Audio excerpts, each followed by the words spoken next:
Cricket एक ऐसा game है इंडिया में जिसको धर्म के बराबर माना जाता है और इसी धर्म के नाम पे बेटिंग का एक बहुत बड़ा इलीगल बिजनेस भी चलता है, जिसमें छोटा राजन से लेकर दाऊद इब्राहिम जैसे बड़े बड़े माफिया भी शामिल है। और इन माफियाओं का नेटवर्क इतना ज़्यादा स्ट्रांग होता है कि सिर्फ एक फ़ोन कॉल से करोड़ों की बेटिंग हो जाती है।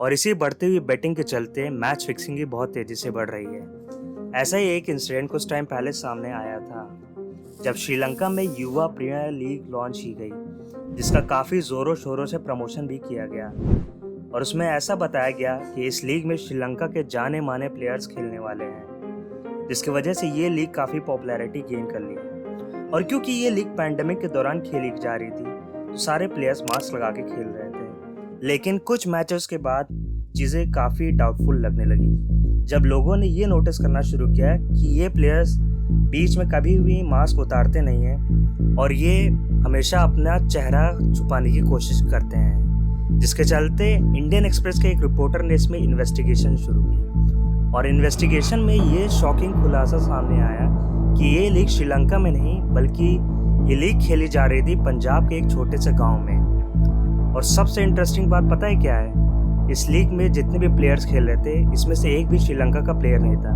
बल्कि ये सारे प्लेयर्स पंजाब के उस गांव के लोकल प्लेयर्स थे। और इस लीग की मार्केटिंग कुछ इस तरह से की गई कि लोगों को लगने लगा कि ये बहुत बड़ी लीग होने वाली है, जिसकी वजह से इसमें बहुत ज़्यादा लोग इंटरेस्ट लेने लगे, क्योंकि इस लीग की बहुत सारी वेबसाइट्स पे अच्छे से पीआर हुआ था और प्रमोशन किया गया था।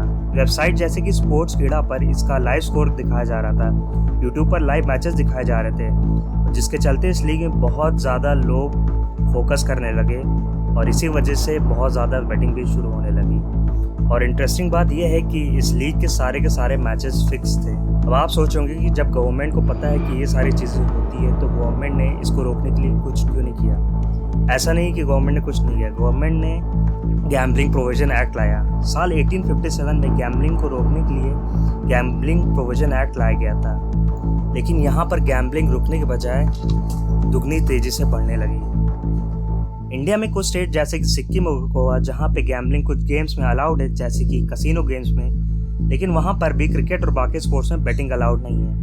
इंडिया में जितनी बेटिंग होती है उसमें से 80% बेटिंग सिर्फ और सिर्फ क्रिकेट में ही होती है और ये पूरा का पूरा सिस्टम कुछ गैंग साथ मिलकर चलाती है। और इस सिस्टम में एक बुकी होता है जो ऑड्स प्रोवाइड करता है। फॉर एग्जाम्पल आप सपोज करो इंडिया पाकिस्तान का मैच चल रहा है और अगर इंडिया का ऑड्स है 3:1, तो इसका मतलब ये है कि अगर आप 1 लाख रुपए इन्वेस्ट करते हो तो आपको 3 लाख रुपए मिल जाएंगे अगर इंडिया मैच जीत जाती है तो।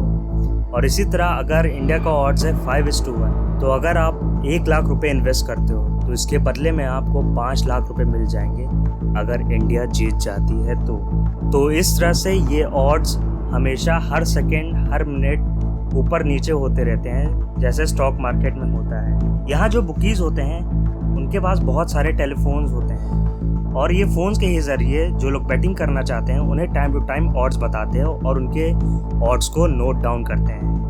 वहीं जो लोग बैटिंग करते हैं उन्हें पंटर्स बोला जाता है। जो भी ऑड्स बुकी डिसाइड करता है उसके पीछे बहुत बड़ा कैलकुलेशन होता है और उसके लिए डेटा एनालिस्ट और स्टैटिस्टिशियंस को हायर किया जाता है। और इन डेटा एनालिस्ट और स्टैटिस्टिशियंस का काम होता है विनिंग प्रोबेबिलिटी निकालना, और इससे ये लोग ऑड्स इस तरह से कैलकुलेट करते हैं जिससे बुकी को कभी भी नुकसान नहीं होता है, बल्कि बुकी हमेशा प्रॉफिट में ही रहता है। अब अगर कोई फ़ोन कॉल करके बोलता है कि मेरी 1 करोड़ की बेटिंग लिख लो और बाद में वो हार जाता है और फिर वो फ़ोन भी पिक नहीं करता, तो सवाल ये है कि ये लोग पैसा कैसे वसूलते होंगे। और यहीं पर काम आती हैं ये गैंग्स।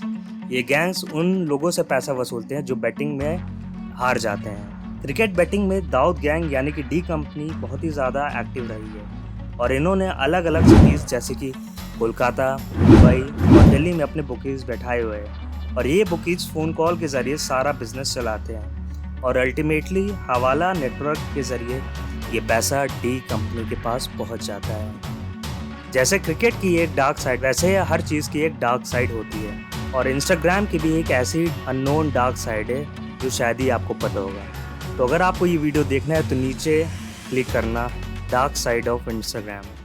तो दोस्तों, अगर आपको ये वीडियो पसंद आई हो तो ज़रूर लाइक करिएगा और अगर आप चैनल पर न्यू हो तो चैनल को ज़रूर सब्सक्राइब करिएगा।